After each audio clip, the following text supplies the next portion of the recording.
Jeffrey, how would you describe this new chapter of the How to Train Your Dragon adventure? Well, I think this is a great new adventure for Hiccup and for Toothless. For Hiccup, he's 5 years older. He's gone from being a boy into adulthood, and with that has incredible new responsibilities. And in a way, the exact same thing has happened to Toothless, because what we discover through the course of this story is that he actually is the same age. And he also is going through an extraordinary transformation as he goes from a pup, into a full-born leading dragon. What makes the relationship between Hiccup and Toothless so special? I think the thing that really bonds Hiccup and Toothless together and actually sort of makes them, it's that bond that, I think in today's world, the way I would relate to it, it's how we relate between our own pets.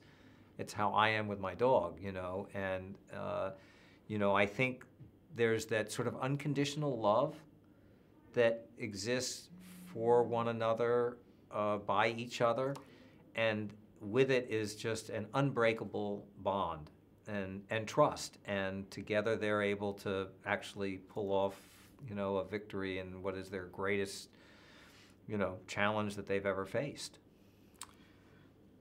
Astrid is a very strong female character. What qualities does she possess that connect with girls around the world? Well, I think the thing that is most appealing and most distinctive about Astrid is that she charges to her own beat. She isn't following someone else's path. She's not a princess looking for a prince. She exists on her own terms.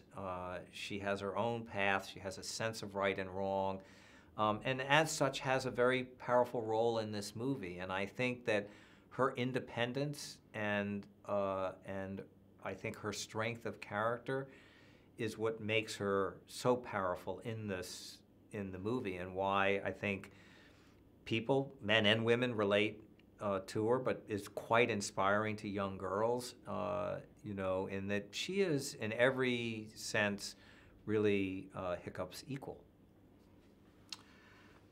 Tell me about the new characters in this film. Okay. Valka.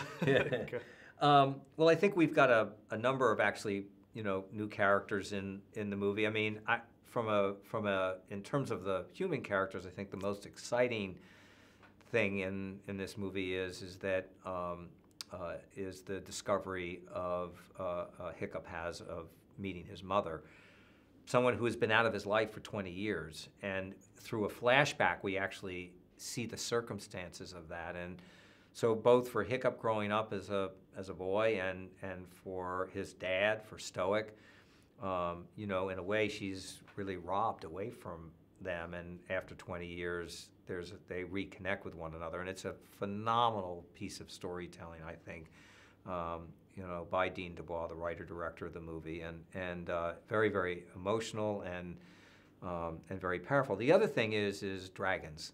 We meet all kinds of new and interesting dragons in the story, as well as a villain character, who really has a very dark purpose with dragons, Drago. And so I think these are having this sort of, goodness and darkness come into the movie just adds a whole level of complexity to it. Excellent. DreamWorks is celebrating its 20th anniversary this year. How has animation evolved since you first started the company?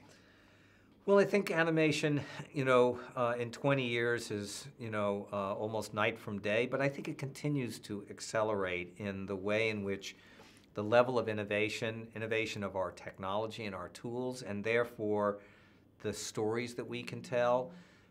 With How to Train Your Dragon, it's the first movie that has used this new tool set. It's called Apollo.